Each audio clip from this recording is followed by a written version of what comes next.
Hello guys. आज की कहानी एक अनोखी लव स्टोरी। उससे मिलने से पहले मेरे जीवन में कुछ खोखलापन सा था। एक अजीब सा खालीपन था जिसे आज तक मेरे अलावा किसी ने महसूस नहीं किया था। क्योंकि मैं स्वभाव से बहुत चंचल थी, इस कारण मैं कॉलेज में भी और घर में भी लोगों से घिरी रहती थी। इसके बावजूद कि मैं बहुत बोलती थी, मेरे जीवन का एक दूसरा पहलू भी था और जीवन के उस हिस्से में आने की इजाज़त मैंने किसी को नहीं दी थी। बाहर से खुश दिखाई देने वाली लड़की जिसे लोग हर पल हंसते खिलखिलाते देखते थे, उसके बारे में ये अंदाजा तक नहीं लगाया जा सकता था कि वो अंदर से इतनी अकेली होगी, ढेर सारे दर्द अपने भीतर समेटे हुए होगी। मैंने अपने आसपास एक घेरा सा बना लिया था। कोई भी मेरे द्वारा बनाए गए दायरों को नहीं तोड़ सकता था। मुझे इस बात पर यकीन नहीं हो रहा था कि वो लड़का मेरे बनाए गए दायरों को तोड़ कर मेरी सोच में समाता चला जा रहा है। शुरू में उससे बात करना महज एक औपचारिकता थी। सहपाठी होने की वजह से मेरी और उसकी अक्सर थोड़ी बहुत बातचीत होती रहती थी, लेकिन मुझे इस बात का इल्म तक नहीं था कि वो मुझे मन ही मन पसंद करता था, मुझसे दीवानों की तरह प्यार करता था। ये अलग बात थी कि आज तक उसने इस बात को मेरे सामने कभी जाहिर नहीं होने दिया था। मुझे छोटी से छोटी तकलीफ होने पर उसे मुझसे ज़्यादा दर्द होता था। कोई ऐसे भी किसी को चाह सकता है, यकीन करने में बहुत वक्त लगा, लेकिन समय के साथ मुझे इस बात का एहसास हो गया कि ये लड़का मेरी चिंता करता है, मेरा ख्याल रखता है। उसके प्यार में पागलपन था, मेरी खुशी के लिए वो कुछ भी कर देता था। उस लड़के ने बिना इस बात का जिक्र किए कि उसे मुझसे बातें करना अच्छा लगता है, मेरे साथ वक्त बिताना अच्छा लगता है, बड़ी ही चालाकी से मुझसे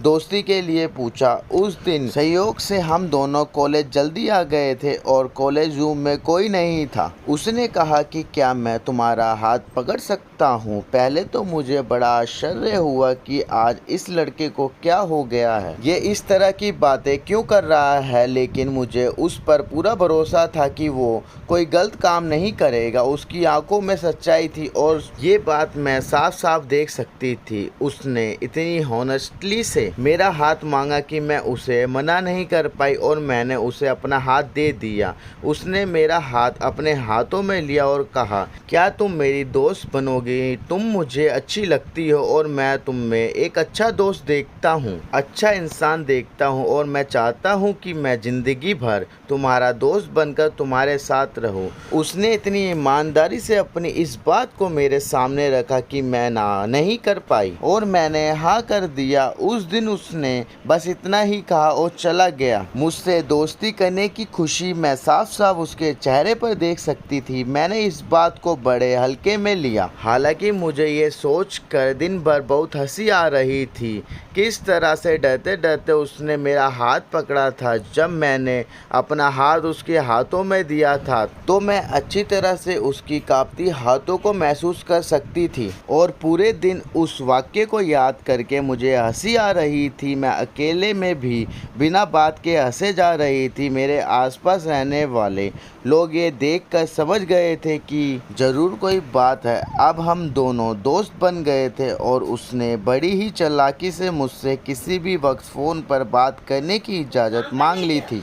अब वो मुझसे फ़ोन पर बातें करने लगा था। अब उससे बात करना मुझे भी अच्छा लगने लगा था। मेरे अंदर क्या चल रहा था मुझे समझ में नहीं आ रहा था। क्यों मैं उसके फ़ोन का इंतज़ार करने लगी थी, क्यों मैं उसकी ओर खिंची चली जा रही थी। शायद उससे अपनी बातें शेयर करना मुझे अच्छा लगने लगा था। जब भी मैं उदास होती, किसी को पता चले ना चले उसे पता चल जाता था और वह मेरी उदासी को दूर करने का हर संभव प्रयास करता था। एक दिन उसने मुझसे आई लव यू कहा। मुझे वक्त लगा, लेकिन मैंने भी अपने प्यार का इजहार कर दिया। मेरे हर जन्मदिन पर मुझसे ज़्यादा खुश होने, मेरे ऊपर हज़ारों रुपए मना करने के बावजूद खर्च कर देना, वो दीवाना था मेरा। उसने भी मुझे अपना दीवाना बना लिया था। बाइक पर अक्सर घूमने निकल जाना, कॉलेज बंक करके फिल्म देखने जाना, ये सब हमें अच्छा लगने लगा था। उसकी पूरी दुनिया बन गई थी, मैं पूरी।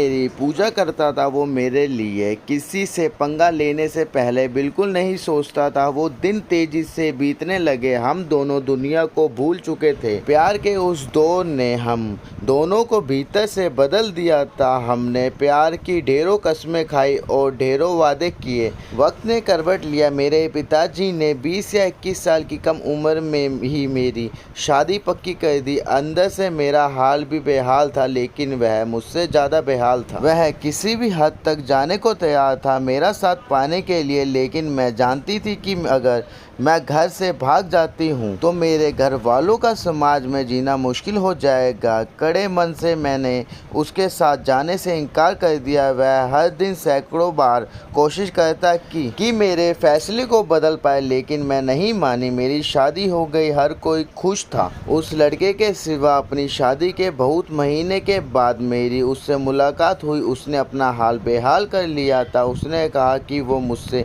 मिलने से पहले भी अकेला था और मेरे जाने के बाद फिर अकेला हो गया है। उसने कहा कि वो हमारे कस्मों और वादों को पूरा करेगा। वो कहता है कि प्यार की लड़ाई तो वो हार गया, पर प्यार की जंग जरूर जीतेगा। वो कहता है कि तुम भले मेरा साथ ना दे सको, मेरा प्यार तो मेरे साथ है ना। मेरे प्यार के सहारे उसने जिंदगी में आगे बढ़ने की ठानी है।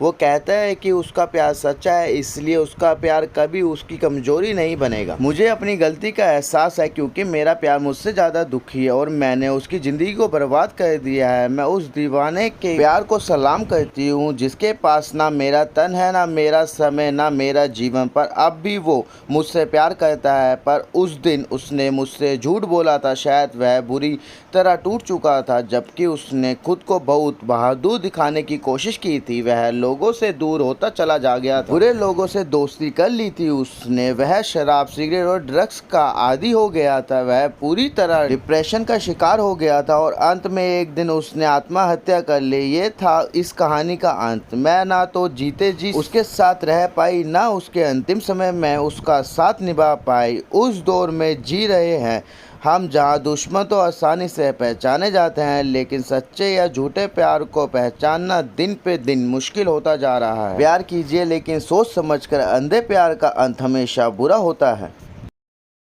उम्मीद करते हैं कि आपको ये स्टोरी ज़रूर पसंद आई होगी। ऐसी ही और स्टोरी के लिए ओल्ड टाइप हिंदी कहानियों को सब्सक्राइब करें।